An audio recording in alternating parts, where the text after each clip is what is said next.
because I know he's alive and well. There is no death. And when you come to terms with that, it's kind of a shock. You know, the people who buy tombstones and buy the little plots in the cemeteries and all that. And I say to them, you guys don't understand. You know, because once the spirit leaves, that's nothing but a husk. Burn it up, sprinkle the ashes, and go on. Imagine how much real estate could be saved if we did away with cemeteries. Anyhow, I'm shaking up some people, I'm sure. There are traditionalists out there who will hear this and think, he's out of his damn mind. But yes, there are things I haven't told you, and there are probably things that I cannot tell you. I think I told you in that interview. What would happen if you did, Bob? Didn't I share with you that they had taken me away for 6 weeks? And that they brought me back 5 minutes after they took me?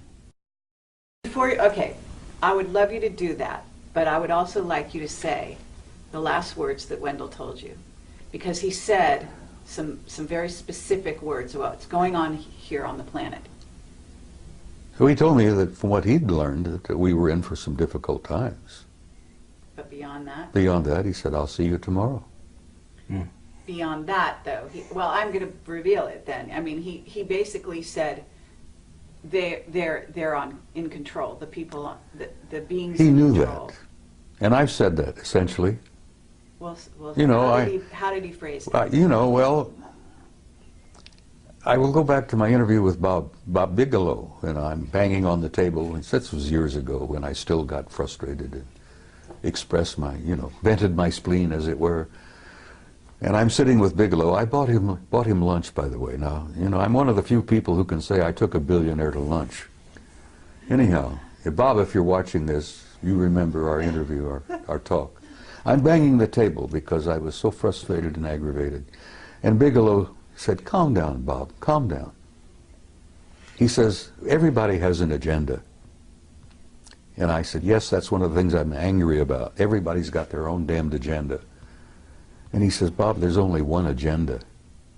Only one agenda. And I says, what is that? He says, it's their agenda. Always has been, is, and will always be until we grow up. Now, Bigelow shared that with me. Wendell shared that with me.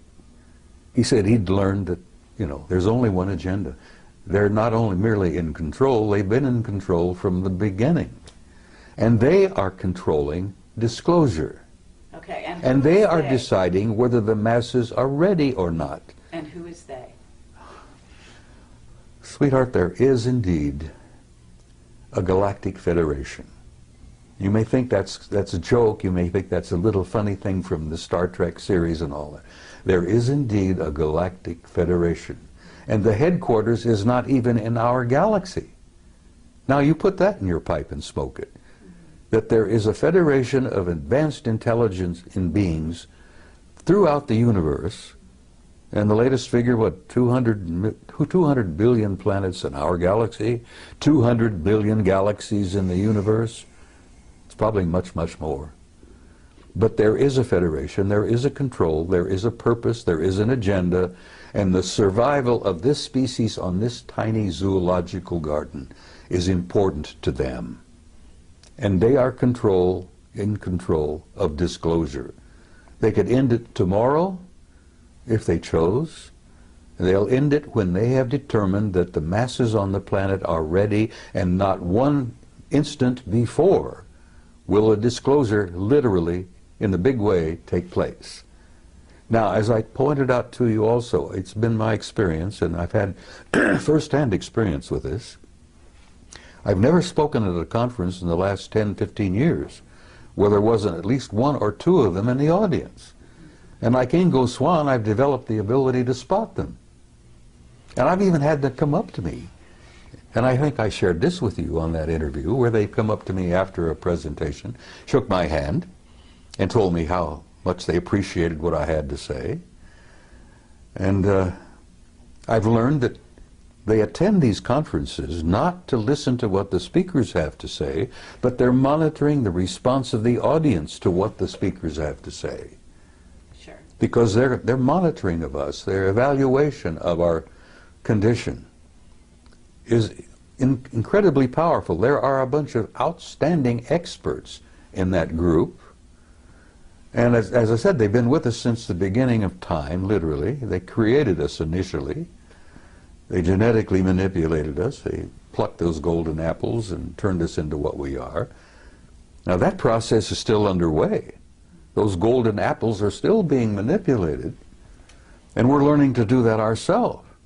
Right. But I will say to you again, the psychic shock of learning all of this all at once would be like Billy Do. People would,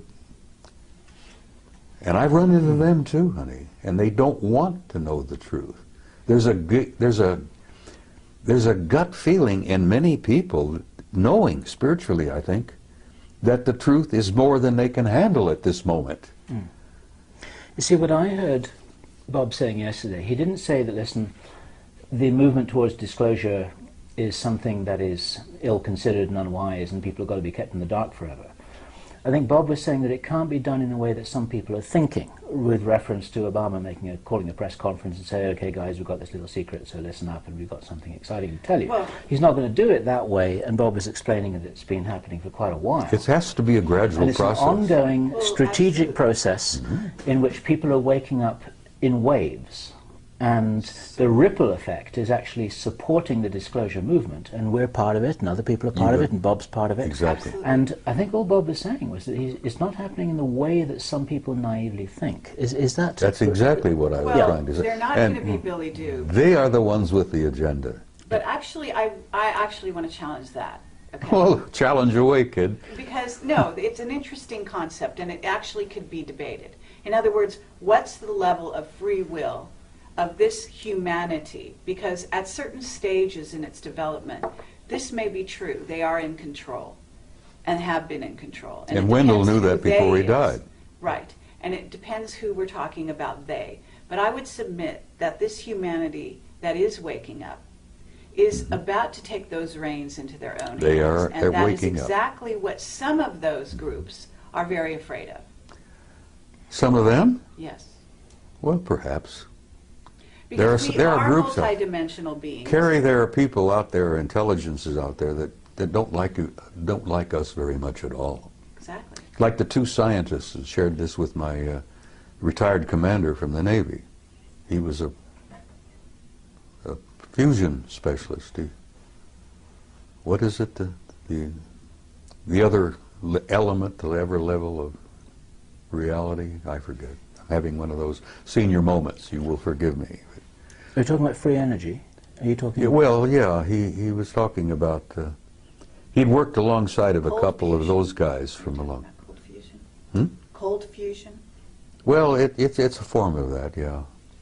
But before he retired, and he was leaving the laboratory just outside of Las Vegas, which he didn't want to be specific about, and I concluded he was talking about S4. Mm-hmm. He'd worked alongside of a couple of them for some time. And as he was leaving, he said, "Tell me what you really think of humankind." And the one chap said to him, "Well, since you asked." And these guys had worked side by side for a few years. "Since you ask, we consider humankind primitive, savage, and dangerous animals." And the scientist said, "I can't disagree with that, because I look upon the masses of humanity as primitive, savage, and dangerous animals myself." And that's when the other one injected a little bit of humor into the conversation and says, "You also smell bad. You stink." And the commander says, "You know, I took my shower this morning," and he's trying to, and they said, no, it's something about your human nature. It could be part of your diet, it could be the way you think. He says we call it kind of like an auric stench. We find it very discomforting. But nothing, no personal criticism here. And the commander says, "Well, I appreciate you being candid with me, thank you." And he went into retirement, and he speaks out very carefully. But okay, but so at this point, Bill asked you a question. They said, what would happen to you if you were to reveal some things that I'm not sure who you think is deciding it's okay, it's not okay. But what do you think would happen to you at this point? Because I've got some people telling me that now there's levels of controllers. And when you talk about Galactic Federation, you talk about the Guardian Alliance, or whatever you want to call them, those are a certain level. Then we have the ones that are actually here on the planet who are doing things like knocking people off because they do reveal truth.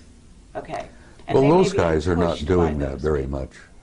Most of knocking people off are some of our black shadow government Exactly. people. So I'm asking you, if right here and now you know what you can say and you know the limits of that, I'm sure. I can say almost anything now. Okay, great. Because I don't worry about it anymore. And frankly, I don't care what our shadow government thinks about it. I know this, that I've gotten some good friends in high places, not merely up there, but back in Langley and a few other places. You know. Absolutely. I became a nuisance, then I became a threat, and then I ended up, I'm an asset. An asset, exactly. Yeah. Exactly. You So are I've been an asset. encouraged, my health, you know, I'm still being looked after. I'm still being invited, and I joked with, I think you maybe, about, I don't travel anymore, cabin class. I had a bad experience coming back from Barcelona. And, you know, I'm not a snob, but I'm sitting in this big jet in the middle section. And bless her heart, there was an enormously overweight lady on my right who kept falling out of the seat. There was a squalling brat on my left. And here I am. I can't stand in line to wait to pee anymore, you see, because of my age and a couple of little infirmities that I have. And I said, look, I'm not going to travel cabin class anymore. Guys, if you can't buy me a business class ticket, I'm not coming. Well, good God, I thought that would be the end of that. No more trips. I was shocked. Oh, yeah. They're buying business class tickets for me all the time. The guys in Madrid bought me one, you know? Right. Absolutely. And the guys in Pennsylvania, which I will, if I'm still here, will be speaking out in October, bought me a business class ticket. And well, they should. So six days you disappeared. You came back 5 minutes No, later. I was gone 6 weeks. 6 weeks. Okay. So tell And they us- brought me back 5 minutes after they took me. Now, there are people out there who are watching this who think that I'm totally insane. And I don't care. Because I went through that period also, you know. I've shared with you, I went through 3 stages. I began to think I'm losing my mind. That was stage 1. Stage 2 was I became convinced I had lost my mind. Now I'm in stage 3. I'm sane, and the rest of the world is nuts. And whether you guys like it or not, that's where I am today, and I'm comfortable there. In support of you, Bob, there's a guy called Michael Ralph who published a book called The Mars Records. Have you heard his story? I've heard the ring a bell? name, I think, but Okay. I'm not familiar with it. In a nutshell, Michael Ralph, who worked, I believe, for the US Navy, recovered memories that showed that back in the 1970s, he had been taken to Mars on a tour of duty that lasted over 20 years. And when that tour of duty was completed, then he too was returned back to his original timeline the moment after he left it. Doesn't with his surprise me a with his bit. memory wiped. Now, you can't get mainstream establishment scientists to listen to that without saying poppycock, balderdash, can't be. It's like Stanton Friedman says, they say it can't be, so it isn't. But we're not trying to talk to the mainstream scientists here. We're They're probably the worst. we're probably talking to the 12-year-old kids who say, yeah, that sounds pretty cool and it sounds real to me. Well, your 12-year-old kids are more broad-minded than some of our establishment scientists. And they will be establishment scientists later. Well, someday. And well, that's because they haven't been through our educational system. That's right. Their minds have not been stunted. been programmed Yeah. for a number of years. It's been very clear to us for quite a while that we're primarily talking to the future establishment. Of course you are. Not the present establishment. You're talking to people of tomorrow. We're talking to the kids. And the kids are our future. And if we can wake them up, point them in the right direction, and inoculate them against what they're being told by their teachers,